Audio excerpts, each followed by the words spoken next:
Hi guys, I'm Michiel from No Man's Land Bushcraft, and today I would like to talk about the lashing. Last year we built this bridge, and this year we added this arm rail, and we built it completely only with rope. And they're all lashings, and as you can see, they're very tight. We checked every lashing this year, and they were all in a perfect state. So there's many varieties of lashings. It's the most common and the most important knot to know. I'll show you my version, how I like to make them. And as you can see, they're pretty strong. So we'll head somewhere over there into the forest where there's a little bit less noise, and we'll get right to it.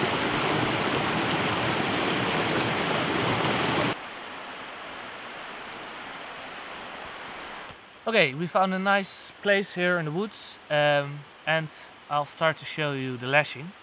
The lashing is used to combine to fix two different poles. There's always one that's already fixed and there's one that you want to attach to it.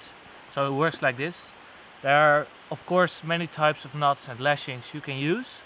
Most of the times I use the square lashing, and that's the one I'll show you today.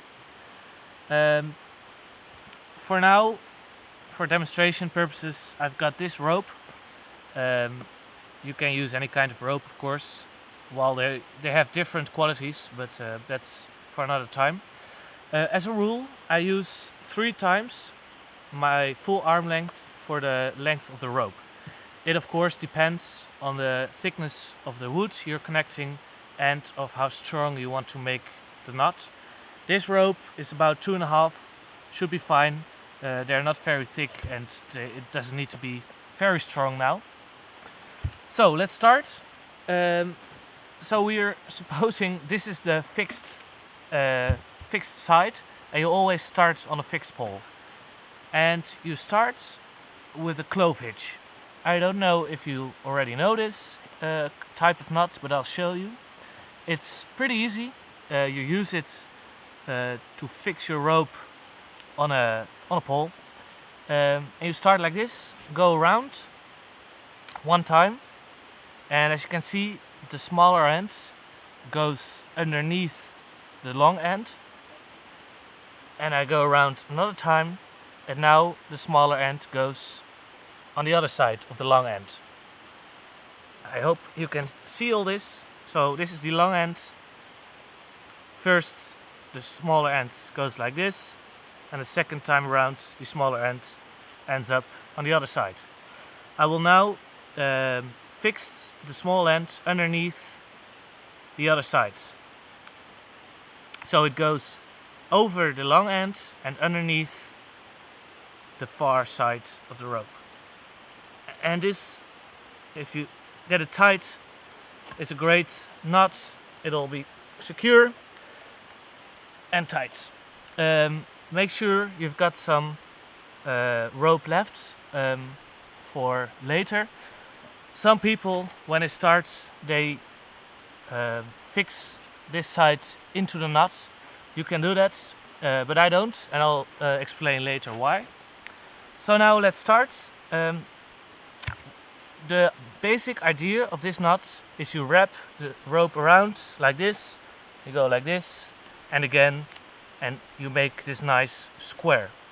But before you start, there's one thing to remember, because of the clove hitch. If I do it like this, how I just started, and I pull upwards, my clove hitch gets loosened. So I need to make this in the right direction, so that the long end, where it comes out of the knot, is exactly at the point that I will start my knot, like this, so it'll stay tight. Another thing to remember is to keep everything tight at all times. When I start here, it may be possible to get a tight knot, but later on this might slip and the whole knot will be ruined. So always keep everything tight. So I'll go around the thinner pole underneath the bigger one,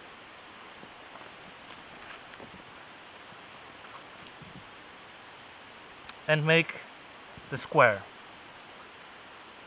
It's a little bit more difficult now that both poles are not connected to anything, but I hope for demonstration purposes this works. Basically you do this 3 times, but it depends on the type of knot and what you're using it for, how many times you do it. For example, now there's not going to be any weights and the rope is also very thick. I don't have lots and lots of rope, so I'll do it 2 times. Make sure again everything is tight at all times. So when I've gone over the smaller end, the smaller pole 2 times, I will now, instead of going over again, I will take a turn, a left turn, and start fixing the rope really tight. This stage is very important. What you're now doing, as you can see, it's already holding, but now it's still moving. So you need to fix the entire knot, and you do that by getting your rope across like this. And now it's really important to get it tight every time you go around. When I'm building the bridge, I'm ruining my hands all the time just because I want it to be really tight. You can do this also 2 or 3 times will be enough.